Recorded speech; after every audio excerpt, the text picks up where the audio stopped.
Hi everyone, welcome to the June edition of the vlog, and I hope everyone is staying well. Today is about virtual meetings. Because our living arrangements have changed a lot and the digital era was fast-tracked into our homes, online meetings can be a very new normal for many of you. And the 6 tips I'm going to talk about today, you may already know, however, it's good to get a refresher. Even I'm guilty of not following 1 or 2 of these steps.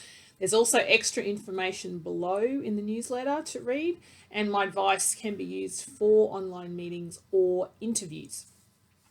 If you're new to the platform, such as Zoom, I recommend downloading the app ahead of time. Don't leave it till the last minute.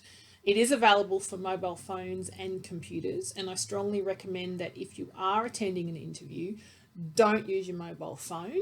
It can sometimes be unstable and of poorer quality, and you have to place the phone at the right height, which sometimes isn't easy. So a computer or laptop is a much better option. Also make sure that you have your meeting link and code handy that the organizer sent you. Number 2, practice with friends and family so you get familiar with the software. Zoom also has a record function, so use it to test yourself speaking, watch your body language, hearing any noises, and what also might be hiding in the background.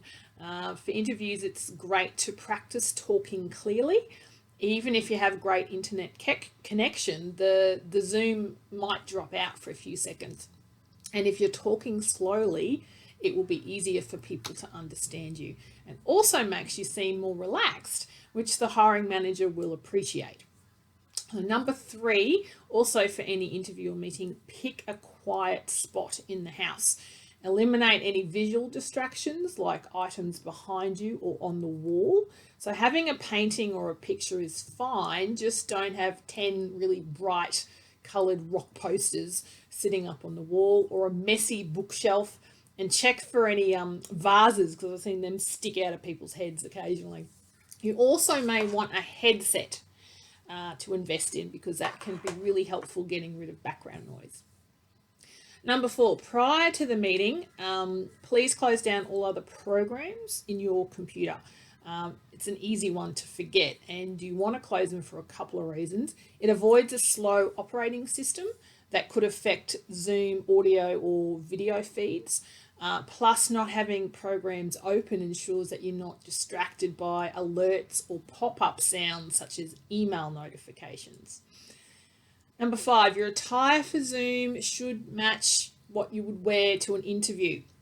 It will depend, varying on the job that you're going for, the industry, but most likely it's business attire for men and women. Avoid clothing that has lots of patterns and is really brightly coloured. Don't wear your PJ pants or your Ugg boots, please. If you dress professionally from head to toe, guess what? You're going to act professionally. Number 6, with many employers, utilising Zoom for the interviews now, and even assessment centres, they may use the term or a meeting room concept, which is a link for multiple job candidates. So you're going to possibly be entering a room that was being used to talk to a previous candidate. So I recommend you get onto Zoom 2 or 3 minutes before your allocated time slot, no earlier, and definitely don't be late. And in closing, please take this seriously, because an online interview is exactly the same as a face-to-face conversation. With the coronavirus, when the coronavirus is behind us, I actually believe more job interviews will be conducted on platforms like Zoom, not just for screening interviews to whittle down the shortlist. It could become standard practice in the future. So now it's a really great time to get ahead of the pack and get more practice in. So that's it from me. I hope these tips have been valuable, and in the meantime, stay safe, and I'll see you again in August. Okay, bye.